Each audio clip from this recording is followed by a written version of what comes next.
Be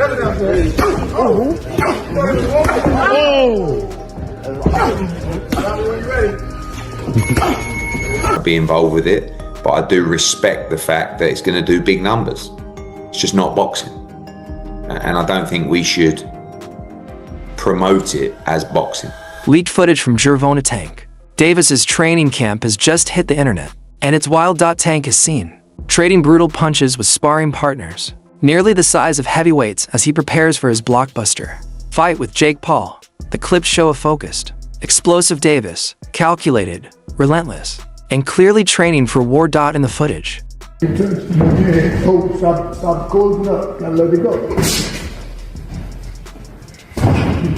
Keep turning, step around. Keep turning.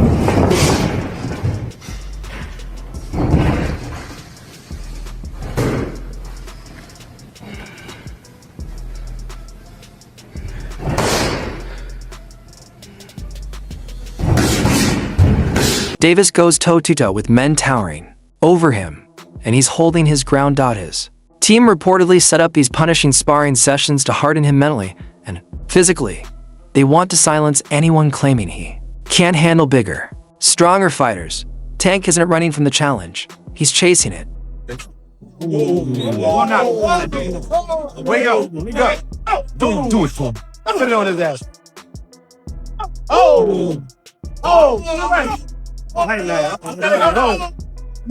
Recently, Tank has been intentionally sparring heavyweights, power punchers known for strength and size. It's a risky move, but that's the point. He's testing his limits, improving his timing, toughness, and punching power against men who outweigh him by dozens of pounds. This is a fighter who refuses to stay in his lane. He's pushing boundaries to prove he's elite no matter the weight.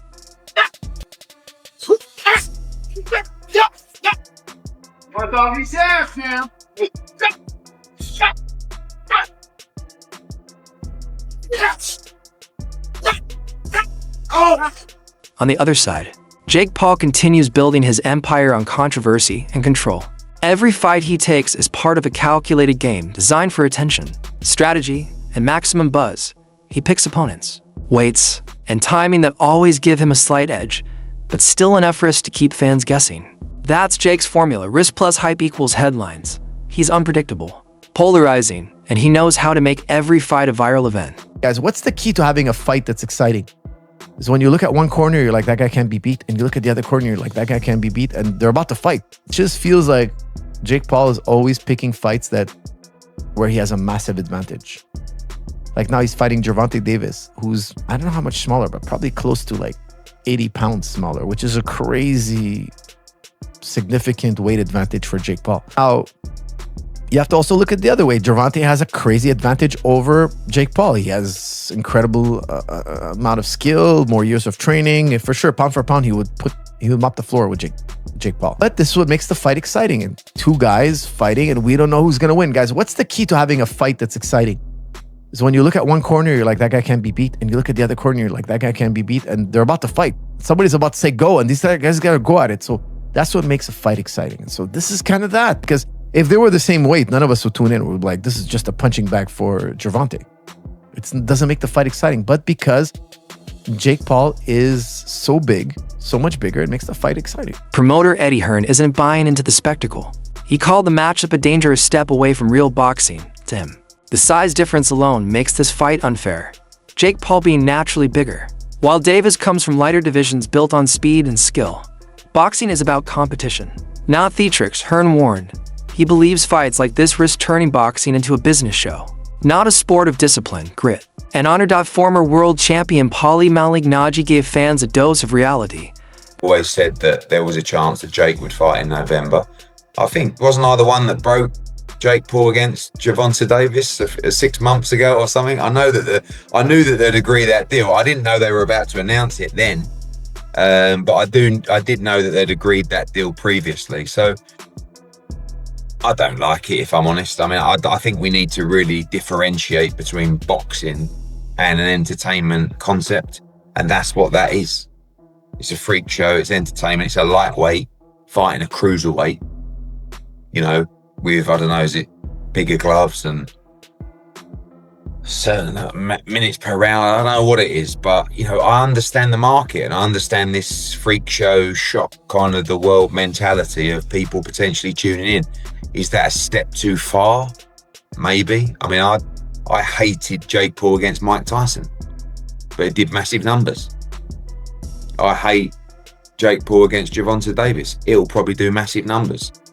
So that's when you really have to differentiate yourself between, just because you don't like it doesn't mean it isn't going to do good business. Now, whether you want to be involved with it is another kettle of fish. I don't want to be involved with it, but I do respect the fact that it's going to do big numbers. It's just not boxing. And I don't think we should promote it as boxing.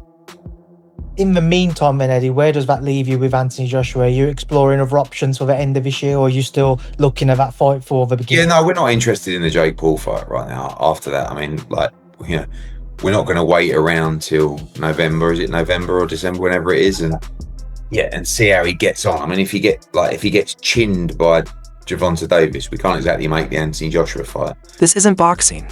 It's entertainment. He reminded everyone there will be no titles, no rankings, no consequences, just spectacle. But he also admitted, this is what modern boxing has become. A world where fame and money often matter more than belts and legacy. It's not right or wrong. It's just evolution. Analyst Wade Plemons from the Wade Concept called Jake Paul a master manipulator. According to him, Jake doesn't just fight, he plays psychological chess. He provokes, builds tension, and turns every stare down into a viral moment. Don't think when I watch it, I don't. I just think he's fighting opponents that, are not with it anymore or are too small for him and whatnot. But in this situation, it is an exhibition. So you've got to keep in mind that this could be set up.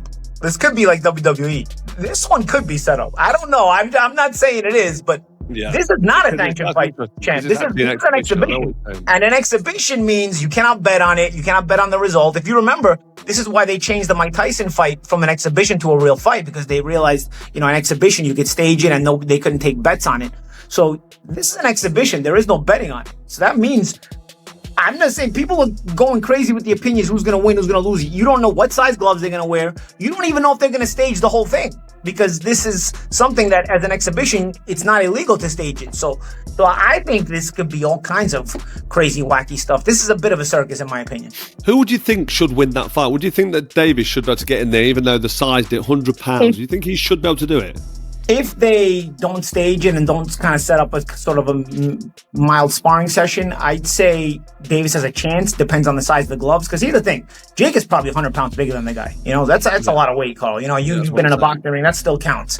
And if you make the gloves small, Gervonta could technically hurt Jake even if he hits him. But the problem is, the gloves are small. Jake could also hurt Gervonta because Gervonta's so small. Gervonta's so much smaller than him. So do you make the gloves big? And then really, who's got an advantage? I don't know. Technically, Gervonta's a lot better boxer, but he's so much smaller. I've stood next to Jake. Jake's a big guy. It's like I said, it's a bit of a circus freak show, and that's why I don't put it out of the question that this exhibition could be a bit staged in the ring. And number 3, the retirement. I mean, the backlash is just what people do nowadays. That's just, you give somebody a keyboard, you give them a phone, and they able to hide their face. Yeah, they're gonna have a field day. The backlash I get, I understand. What'd you say, number 2, not fight Shakur? Yeah, he's saying he'll never fight Shakur, that he ain't gonna do him no favors, that he ain't gonna help him make no money because Shakur broke or something like that. Something along those lines. Yeah, I don't get all that. That's, you know what I mean? That's against the game. Like, you know what I mean? You at least owe that fight for the game. You know what I mean? You owe the rematch to Lamont for the game. But you owe Shakur for the game just because of the 2 style matchups. You know what I mean? But if he feel like he don't got to fight him, guess what? We can't sit here and just go crazy about him. But it is kind of crazy. It is kind of corny. You know what I'm saying? If he not going to fight Shakur, and if he's standing on it like, I'm not ever going to fight you, I'm not doing you no favors. And, all right. But then again, you know what? I don't know what them guys got going on. I don't know what they've been through personally. You know what I'm saying? But would I love to see that fight? Hell yeah, I would love to see that fight. And then number 3, you said what? You said the retirement. The retirement. Oh, boxing. Boxing. They're around. There's always gloves around. It's on you. I'm chilling. You all right? Yeah, get with me. I know. How you feel? Dark skin boy. That's my man. The retirement is like he done a lot in his career, right? Not everything, but he done a lot. What people don't understand is this business is a lot. This whole experience is a lot. The shit these fighters go through is hard to explain. It's hard to explain because people, they can't see it, so they can't understand it. But it's stressful to the fighters because they coming from just getting ready to fight in the amateurs, being prepared, going out there, win, get it done, celebrate. All right, we back to the next camp. To now, marketing. You're talking about marketing. You're talking about lawyers. You're talking about all this shit that you just never imagined. You like, why do I have to deal with all of this? Wade said it best. Jake wins before the bell even rings. He weaponizes attention, fame, and ego, making every opponent dance to his rhythm. And that's exactly how he pulled Gervonta Davis into a fight the world couldn't ignore. So here's the question, fight fans, is Gervonta Davis walking into Jake Paul's psychological trap? Or is Tank about to prove that skill beats spectacle? Drop your thoughts below. And don't forget to like, share, and subscribe for all the biggest updates in boxing. Until next time, stay sharp, stay fearless, and stay ringside.